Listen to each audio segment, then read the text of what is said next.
तो जैसे ही वो ड्रेसअप होकर आया, क्लीन होकर आया, तो आयरन मास्टर ने उसे देखा और देखते ही उसका रिएक्शन क्या हुआ?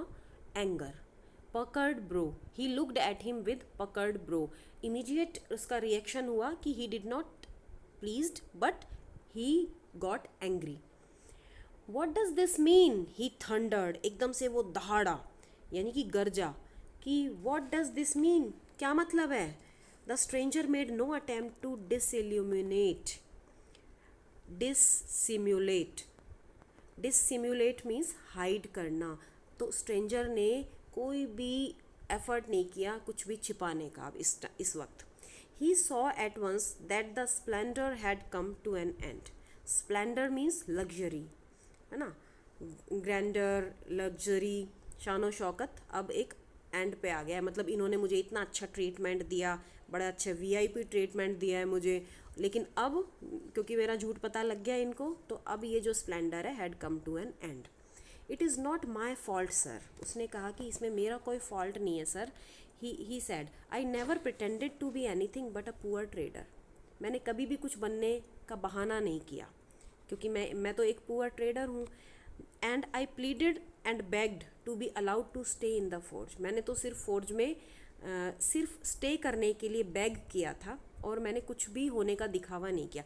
But no harm has been done, लेकिन अभी भी कोई नुकसान नहीं हुआ है। At worst I can put on my rags again and go away. भाई ज़्यादा से ज़्यादा क्या बुरा होगा? I can put on my rags, मैं अपने रैग्स वापस पहन लूँगा और चला जाऊँगा। Well said the iron master hesitating a little. अब आयरन मास्टर थोड़ा हेजिटेट होते हुए बोला, it was not quite honest either. मतलब तुमने ईमानदारी का मतलब ईमानदारी नहीं दिखाई तुमने। यू मस्ट एडमिट दैट, तुम्हें ये तो मानना पड़ेगा कि तुमने ईमानदारी नहीं दिखाई। And I should not be surprised if the sheriff would like to have something to say in the matter. Sheriff means police. तो वो ये कह रहा है I should not be surprised, कि मुझे कोई सरप्राइज नहीं होगा अगर पुलिस इस मामले को संभाले। The tramp took a step forward and struck the table with his fist। जो ट्रैम्प था, पेडलर था, वो एक स्टेप आगे आया और उसने टेबल पे अपनी हथेली से टेबल को स्ट्रक किया। Now I am going to tell you mister iron master how things are. अब मैं तुम्हें बताता हूँ कि कैसे चीज़ें जा रही हैं मेरे साथ। He said this whole world is nothing but a big rat trap. अब अपनी वही फिलॉसफी वो आयरन मास्टर को समझाने लग गया कि ये पूरा जो संसार है, वर्ल्ड है, वो एक बिग रैट ट्रैप है। All the good things that are offered to you are nothing but cheese rinds and bit of pork. Cheese rinds और बिट ऑफ पॉर्क यानी मांस का टुकड़ा या चीज़ का टुकड़ा, तो ये सब हैं। ये जो गुड चीज़ें, जितनी भी संसार में अच्छी चीज़ें हैं ना, अच्छी चीज़ें आपको अपनी तरफ जो अट्रैक्ट करती हैं, वो सब बेट है। Set out to drag a poor fellow. ये सब चीज़ें क्या है?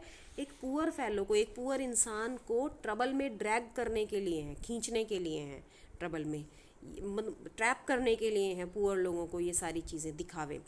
And if the Sharif comes now and locks me up for this. अगर कोई पुलिस आती है और मुझे इस चीज़ के लिए पकड़ लेती है, then you mister iron master must remember that a day may come when you yourself may want to get a big piece of pork.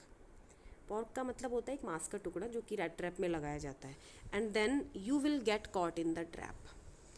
अगर आज पुलिस मुझे पकड़ के भी ले जाती है तो एक बात याद रखना मिस्टर आयरन मास्टर, कि एक दिन तुम्हारा भी ऐसा आएगा कि जब तुम एक बड़ा पीस ऑफ पॉर्क चाहोगे, यानी तुम भी कभी ना कभी किसी ना किसी अच्छी चीज़ से अट्रैक्ट होगे।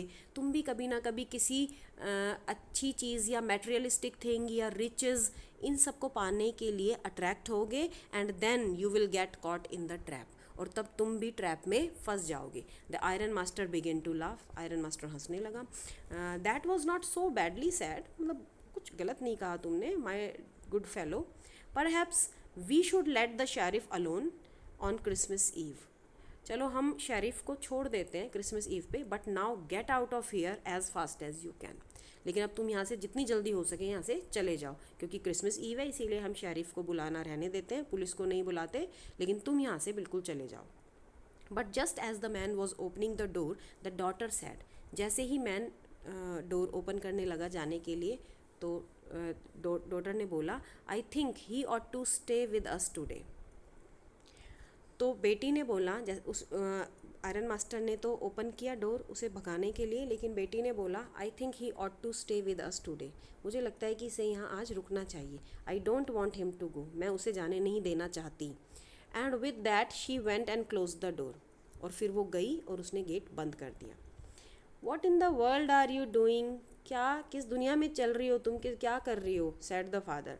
The daughter stood there quite embarrassed and hardly knew what to answer. Daughter stood there quite embarrassed, अब डॉटर को एम्बेरसिंग फील हो रहा है। क्यों? क्योंकि जिस इंसान को वो इतना मना के परस्यू करके लेकर आई है, वो इंसान एक झूठा इंसान निकला है और उसने उन्हें धोखा दिया है, झूठ बोला है उनसे, तो वो बड़ा एम्बेरसिंग फील कर रही है। And hardly knew what to answer, और उसे पता नहीं था कि वो अब अपने फादर को क्या जवाब दे। That morning she had felt so happy when she thought how home like and Christmasy she was going to make things for the poor hungry wretch. उस मॉर्निंग वो बड़ा हैप्पी फील कर रही थी। क्यों? कि एक पुअर इंसान को आज वो बड़ा अच्छा फील कराएगी इस क्रिसमस ईव पे। लेकिन तब उसे ये नहीं पता था कि वो वो झूठ बोल रहा है और वो उन्हें डिसीव करना चाह रहा है। She was going to make things for a poor hungry wretch, wretch यानी miserable person. She could not get away from the idea, लेकिन वो अब भी, जब उसे सच पता चल गया है, अब भी वो अपने आइडिया से गेट अवे नहीं होना चाहती, अपने आइडिया से नहीं हटना चाहती। And that was why she had interceded for the vagabond. Interceded यानी इंटरवेंट, उस वैगाबॉन्ड के लिए उसने क्या कहते हैं, मीडिएट किया अपने फादर के सामने, बीच बचाव करना, है ना। इंटरसीडेड यानी कि इंटरवेन करना या हस्तक्षेप करना, बीच बचाव करना, उस वैगाबॉन्ड के लिए अपने फादर के बीच में उसने अपनी बात रखी। I am thinking of this stranger here, sad the young girl, कि मैं इस स्ट्रेंजर के बारे में सोच रही हूँ। He walks and walks the whole year long, कि पूरे साल ये वॉक करता रहता है सिर्फ। And there is probably not a single place in the whole country where he is welcome, मतलब इस दुनिया में एक भी जगह ऐसा नहीं होगा, इस देश में एक भी जगह ऐसा नहीं होगा जहाँ इसे कोई वेलकम करता होगा। And can feel at home, जहाँ उसे घर जैसा फील होता होगा। Wherever he turns he is chased away, जहाँ भी वो जाता होगा उसे कोई ना कोई चेस्ड अवे, यानी उसे कोई ना कोई फॉलो करता रहता है, या पुलिस से बचता है, या कैसे भी। Always he is afraid of being arrested, हमेशा उसे अरेस्ट होने का डर लगा रहता है। एंड क्रॉस एग्जामाइंड, और उसे पकड़े जाने का डर लगा रहता है। I should like to have him enjoy a day of peace with us here, मैं चाहती हूँ कि ये वैगाबॉन्ड आज हमारे साथ यहाँ इन्जॉय करे, एक दिन तो कम से कम शांति का मैं इसे देना चाहती हूँ।